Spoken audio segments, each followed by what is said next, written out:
নমস্কার বন্ধুরা, আজকে আবার চলে এলাম একটা নতুন ভিডিও নিয়ে তোমাদের সামনে। তবে আজকে কিন্তু আমি রান্না করে নিয়েছি, সেটা হলো বোয়াল মাছ। নন্দী ভ্লগ অ্যান্ড কিচেন আমার ইউটিউব চ্যানেল আর আমার প্রোফাইল রীতা নন্দী, তোমাদের সবাইকে স্বাগত। তা আজকে কিন্তু আমি সর্ষে বাটা দিয়ে বোয়াল মাছের ঝোল বানিয়ে নিয়েছি। তবে আজকে মাছটাকে একদমই কিন্তু আমি একবারে মেখে বসাইনি, একটু অন্যরকম করে রান্না করেছি। তো ফ্রেন্ডস, তোমরা যদি দেখতে চাও কিভাবে আমি আজকের বোয়াল মাছটা রান্না করলাম সর্ষে বাটা দিয়ে, তাহলে সম্পূর্ণ ভিডিওটা তোমাদেরকে আমার সঙ্গে দেখতে হবে। তো প্রথমে কিন্তু আমি মাছটাকে খুব ভালো করে ধুয়ে নিয়েছি। ধুয়ে নুন হলুদ আর একটু সর্ষের তেল মেখে নিয়েছি মাছের মধ্যে। তারপরে কড়াইয়ে তেল গরম করে সেই তেলের মধ্যে আমি মাছগুলোকে একে একে দিয়ে দিয়েছি, দিয়ে একটু ঢেকে দিলাম, কারণ বোয়াল মাছ খুব তেলে দিলে খুব ফাটে। আমি এই কারণে কিন্তু কিছুটা সর্ষের তেল মেখে নিয়েছি, না হলে আরও বেশি ফাটবে। সর্ষের তেলটা মাখলে একটু কম ফাটে। তা মাছগুলো একটা সাইড যখন হয়ে গেছে তখন আমি উল্টে দিলাম। দুটো পাশই খুব ভালো করে ভেজে নিতে হবে। তাই এইভাবে উল্টে আমি দুটো পাশ ভেজে নিলাম। তারপরে ভাজা হয়ে গেলে আমি একটা পাত্রে মাছটাকে তুলে রেখে দিলাম।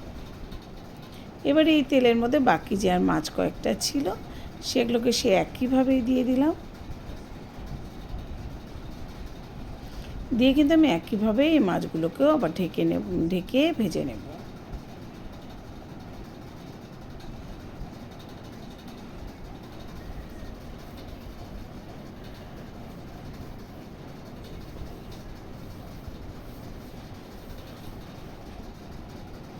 মাছগুলোকে কিন্তু আমি মাঝখানে একবার উল্টে দিয়েছিলাম, উল্টে ভেজে নিয়েছিলাম।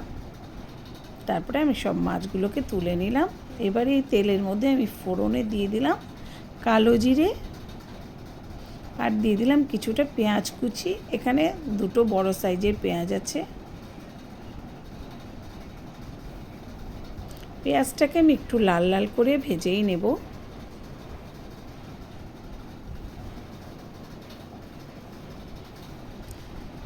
আর এখানে দিয়ে দিলাম আমি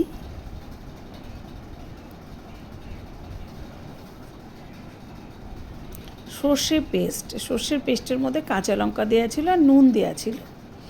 আর আমি এই যে হলুদটাকে দিয়ে দিলাম। আর নুনটা যেহেতু সর্ষের পেস্টের মধ্যে দেওয়া ছিল, তা আমি আর নুন দেব না। আর এখানে আমি দিয়ে দিলাম কয়েকটা কাঁচা লঙ্কা চিড়ে। এই যে সর্ষেটা কিন্তু খুব ভালোভাবে একদম প্রায় কষানো হয়ে এসছে, তেলটা অনেকটাই ছেড়ে এসছে। তো এখন এর মধ্যে আমি দিয়ে দিলাম জল। আমি যেহেতু একটু ঝোল করব, একদম গামাখা করব না, সেই কারণে আমি একটু ঝোল দিলাম। তো এই যে ঝোলটা কিন্তু সুন্দর টকবক করে ফুটছে। অনেকক্ষণ, বেশ কিছুক্ষণ আমি ফুটিয়ে নিলাম। তারপর আমি দিয়ে দিলাম মাছগুলো। আর নুনের কথাটা বললাম, নুনটা তো আমি সর্ষে পেস্টের সময় দিয়ে দিয়েছি, তাই এখানে আর আমি নুনটা দেব না। এবারে মাছগুলোকে দিয়ে কিন্তু ঝোলটাকে বেশ খানিকক্ষণ আমি আবার ফুটিয়ে নেব। এই যে ঝোলটাকে কিন্তু বেশ খানিকক্ষণ ফুটিয়ে নিলাম। আর দিয়ে দিলাম কিছুটা, একটু কয়েক দানা চিনি দিয়ে দিলাম। আর দিয়ে দিলাম এখানে ধনে পাতা, কিছুটা ধনে পাতা কুচি দিয়ে দিলাম। সর্ষে বাটার তরকারিতে ধনে পাতা দিলে কিন্তু তার একটা আলাদা টেস্ট নিয়ে আসে, এটা কিন্তু সত্যি কথা। যে কোনো সর্ষে বাটার মাছের ঝোলেই কিন্তু একটু ধনে পাতা দিলে খুব খেতে ভালো হয়। তবে ধনে পাতাটা কিন্তু এরকম একদম শেষের দিকেই দিয়ে দিতে হবে, প্রথমে নয়। এই ঝোলটাকে আমি আরেকটু ফুটিয়ে নিলাম কিছুক্ষণ।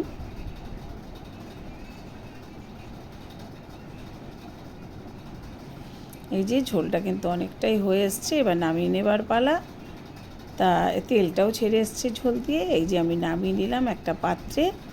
তো ফ্রেন্ডস, আমি তো সর্ষে বাটা দিয়ে কীভাবে ঝোলটা রান্না করলাম বোয়াল মাছের তোমরা দেখলে। তোমরা যদি বাড়িতে এইভাবে বানিয়ে না থাকো, তবে অবশ্যই একবার বানিয়ে খেয়ে দেখো। আর নন্দী ভ্লগ অ্যান্ড কিচেন আমার ইউটিউব চ্যানেল থেকে যারা দেখবে চ্যানেলটাকে সাবস্ক্রাইব করে দেবে। আর প্রোফাইল থেকে যারা দেখবে তারা অবশ্যই